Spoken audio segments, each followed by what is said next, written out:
चुनाव पर जो सूत्रों से खबर है कि आज ही दिल्ली आ सकते हैं तेजस्वी यादव और राहुल गांधी से मुलाकात कर सकते हैं। सीट शेयरिंग पर दोनों में बात हो सकती है। अब सीट शेयरिंग, अब ये बार बार कहा जा रहा है प्रेम जी की 50 सीटें भी नहीं देना चाहती है कांग्रेस पार्टी को, आरजेडी, क्योंकि उन्हें लग रहा है कि ये सीटें बेकार जाएंगी, कांग्रेस नहीं जीत पाएगी बिहार में, पीके फैक्टर भी उनके लिए वोट खराब करेगा।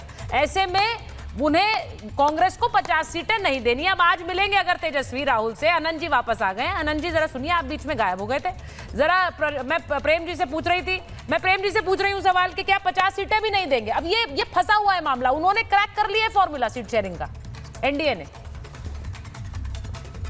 देखिए सुचारिता जी, बात तो हम वहां से शुरू करेंगे जो पीके ने कहा कि राघोपुर में वो लड़ेंगे और तेजस्वी को हराएंगे। अच्छा। पीके ने कभी राहुल गांधी का नाम नहीं लिया था, ठीक है, लेकिन राहुल गांधी रोज का सब्जेक्ट है, शहजाद पूनावाला जी के लिए फेवरेट सब्जेक्ट है, तो राहुल गांधी का नाम आप लाते हैं।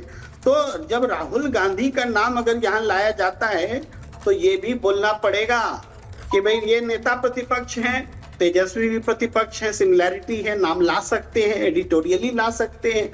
लेकिन विधानसभा चुनाव की जब बात होगी, पुष्कर सिंह धामी का नाम आएगा। हार जाने के बाद में भी मुख्यमंत्री बनाए गए, भाई ममता बनर्जी का भी आप नाम ले सकते हैं। लेकिन बिहार में नीतीश कुमार को तो चुनाव लड़ने से डर लगता है। पीके कहां जाएंगे उनके खिलाफ चुनाव लड़ने? वो लड़ते ही नहीं है। अरे बीजेपी अपना सर्वश्रेष्ठ चेहरा उतारे ना तेजस्वी यादव के खिलाफ, उतारे, लेकिन बीजेपी नहीं आएगी लड़ने के लिए, तेजस्वी को नहीं हरा सकते। तो ये पीके हराएंगे। कभी लड़ा है चुनाव, पहली बार लड़ने जा रहे हैं। पीके उनको हरा देंगे और राहुल गांधी के जैसा बीजेपी का एजेंट राहुल गांधी का नाम लेंगे। सुन लीजिए, राहुल गांधी का नाम लेंगे तो भाई नरेंद्र मोदी जी का भी नाम लीजिए ना। 6 राउंड तक लगातार पीछे हार रहे थे, उसके बाद खबर आनी बंद हो गई और जीत की घोषणा हो गई। राहुल गांधी का नाम लेना बड़ा आसान है, लेकिन बिहार की धरती पर तेजस्वी यादव को हराना किसी के बूते की बात नहीं है, किसी के बूते की बात नहीं। मैं तो बोलता हूं जी, अगर आप राहुल गांधी और कांग्रेस पार्टी की बात किसी और राज्य में कर रहे होते, आप हरियाणा के चुनाव के दौरान करते, आपने वहां भी की थी, महाराष्ट्र में करते, मैं समझ सकती हूँ, लेकिन बिहार में क्या इतना स्टेक कांग्रेस पार्टी का है कि आप उन्हें ऐसा बता रहे हैं कि कोई डर रहा है, थर-थर कांप रहा है, उनका नाम नहीं ले रहा है? क्या ऐसा स्टेक है राहुल गांधी का? आप खुद सोचिए सर, आप तो ट्रैवल कर रहे हैं, आप हर कॉन्स्टिट्यूएंसी को अच्छी तरह जानते हैं। मैं एक बार आनंद जी के पास जाती हूँ, फिर वापस आ रही हूँ आपके पास। आनंद जी जरा बताइए, ऐसी सिचुएशन है क्या कि लोग थर-थर कांप रहे हैं राहुल गांधी से कांग्रेस बिहार में? मुझे ये नहीं पता, अगर ऐसा होता तो आरजेडी भी कहती लो भाई 50 नहीं 60 ले लो। तो ये जानना चाहता हूँ कि प्रेम जी इंडिया में है या यूएस गए हैं, क्योंकि कुछ पत्रकारों को भी यूएस भेजा गया है जो राहुल जी के लिए शायद बैटिंग करते हैं। इस तरह के पत्रकारों का एक दल यूएस के 1 महीने के जंकेट, पॉलिटिकल जंकेट पे है। तो अगर सर यही है तो अच्छी बात है। मैं दूसरी बात, आप ये कह रहे थे कि बिहार में राहुल नहीं, ये बेवजह की टिप्पणी है, क्षमा कीजिए सर। मैंने तो आपसे प्रश्न पूछा, आपको अगर बेवजह की टिप्पणी लगती है तो मैं क्षमा मांग लेता हूं आपसे, उसमें कोई क्षमा बड़न को चाहिए, छोटन को अपराध। खैर चलिए, कोई बात नहीं। मैं सिर्फ इतना कह रहा हूं सर कि पत्रकार आपको एक सूचना दे रहा था कि शायद आप छूट गए हैं अमेरिका जाने में। कोई बात नहीं, अगली बार हो सकता है संभव हो।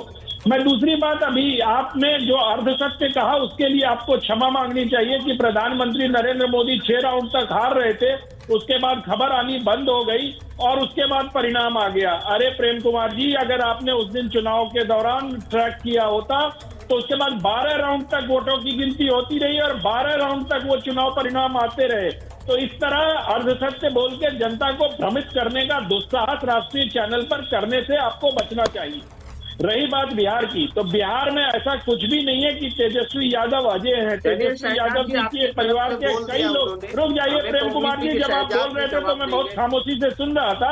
कम से कम इतना तो परिचय दीजिए कि जब दूसरे बोले तो बीच में आप ना बोलिए। मैं आप बोल रहे थे, मैं बहुत आराम से सुन रहा था। नहीं, आप शहजाद जी की तरफ से बोल रहे हैं जी, और उस पर मैं बोल किसी भी तरफ से बोल रहे, मैंने कहा कि आप कांग्रेस। अच्छा, मैं चाह रही हूँ आनंद जी, मैं चाह रही हूँ ये जो अभी खबर आई है कि आज ही तेजस्वी यादव पहुंच रहे हैं, ये दिखाता है कि सीट शेयरिंग पर बात नहीं बन पा रही है। अब वो बात यहां तक पहुंच गई है कि तेजस्वी यादव को राहुल गांधी के साथ बैठकर इस पर फैसला लेना होगा।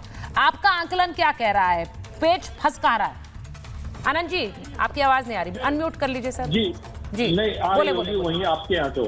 जी सुचरिता जी, मुझे लगता है कि सिर्फ सीट शेयरिंग का मसला ही नहीं है, मुख्यमंत्री के चेहरे पर भी होनी है। बिल्कुल, क्योंकि राहुल जी लगातार सार्वजनिक तौर से तेजस्वी यादव को अपनी महागठबंधन का एमजीबी का मुख्यमंत्री का चेहरा बताने से बचते रहे। आपको याद होगा हमने इस पर डिबेट भी की थी कि सार्वजनिक रूप से जब उनसे पूछा गया तो उन्होंने किसी का नाम नहीं लिया। तो इस पर भी बात होनी है। दूसरी बात होनी है कितने उप मुख्यमंत्री होंगे। और तीसरे नंबर पर सीट शेयरिंग का मामला आता है। सीट शेयरिंग में भी 2 सीट पर बहुत बुरी तरह से मामला फंसा हुआ है। मैं आपको बता देता हूं, एक सीट है कहलगांव, जहां से सदानंद सिंह चुनाव लड़ते थे और लंबे समय तक सदानंद सिंह और कहलगांव सीट एक दूसरे का पर्याय रहे हैं। पिछले चुनाव में सदानंद सिंह के पुत्र कांग्रेस पार्टी से वहां लड़े थे और 12,000 के करीब मतों से पराजित हो गए थे। कांग्रेस पार्टी वहां दावेदारी कर रही है, वहां भारतीय जनता पार्टी का सिटिंग एमएलए है। दूसरी सीट है जमालपुर की, जहां बाय फ्लूक कांग्रेस पार्टी के उम्मीदवार विधायक बन गए थे, उसको अब कांग्रेस पार्टी अपनी सीट मान रही है, जबकि वो परंपरागत रूप से राष्ट्रीय जनता दल या उनके गठबंधन के साथी की सीट हुआ करती थी। इसके अलावा फुलपरास एक सीट है, जहां से आपको याद होगा बहुत लोग बैठे हैं बिहार की बात कर रहे थे कि नोएडा से बिहार को देखना आसान नहीं है। और तो बिहार में फुलपरास सीट होता है, जहां से जब कर्पूरी ठाकुर जी चुनाव लड़े थे तो उपचुनाव फुलपरास से जीत के आए थे। तो ये 3-4 ऐसी सीटें हैं जिस पर मामला बहुत बुरी तरह से उलझा हुआ है। और ये मामले ऐसी 5 सीटें मोटे तौर पर हैं, जो मैं 2 का नाम और भूल गया हूं मैं अभी। ये 5 सीटों पर मामला फंसा हुआ है, जिस पर होगा कांग्रेस पार्टी को अधिकतम आरजेडी 50-52 प्लस माइनस 1-2 सीट ही देगी, क्योंकि पिछली बार 70 सीट देके वो देख चुके हैं कि तेजस्वी यादव सत्ता के करीब पहुंचते पहुंचते कांग्रेस पार्टी की असफलता ने उनको सत्ता से तो दूर आनंद कर जी दिया। कह रहे हैं कि वो जो कुर्सी तक पहुंचने का रास्ता है, उसमें अगर कांग्रेस पार्टी की सीटें ज्यादा हो गई तो कुर्सी तक पहुंच नहीं पाएंगे, ये भी तय। अनुकृति जुड़ गई है हमारे साथ जनसुराज से। जरा अनुकृति जी जरा बताइए। मैं आपसे, क्योंकि ये पूरी चर्चा इसलिए हो रही थी, यहाँ पर बैठे हुए प्रेम जी ने कह दिया कि प्रशांत किशोर शायद बीजेपी के एजेंट हैं, सीटें काटेंगे, उनको इसीलिए राघोपुर पे उतार रहे हैं कि बीजेपी के पास हिम्मत नहीं है किसी को उतारने की। लेकिन ये बताइए, दावा तो आपने कर दिया कि राघोपुर जीत रहे हैं, इतना आसान है क्या?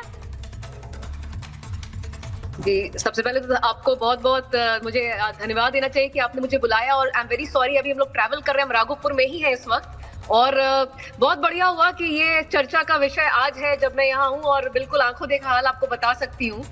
ये लग ही नहीं रहा है कि इनकी कॉन्स्टिट्यूएंसी है, इनका क्षेत्र है। ऐसा बीहड़ लग रहा है यहाँ पे। ना रोड ठीक से बनाई इन लोगों ने, ना यहाँ पे अभी मुझे इनफैक्ट 3 बजे जुड़ना था, लेकिन यहाँ कोई नेटवर्क नहीं आता है, यहाँ फोन तो दूर की बात। तो ऐसा है कि ये बातें जो है ना कि भाई किसके खिलाफ लड़ना है और कौन किसकी बी टीम है, ये अब बहुत प्रिडिक्टेबल और बोरिंग स्पीच हो चुका है।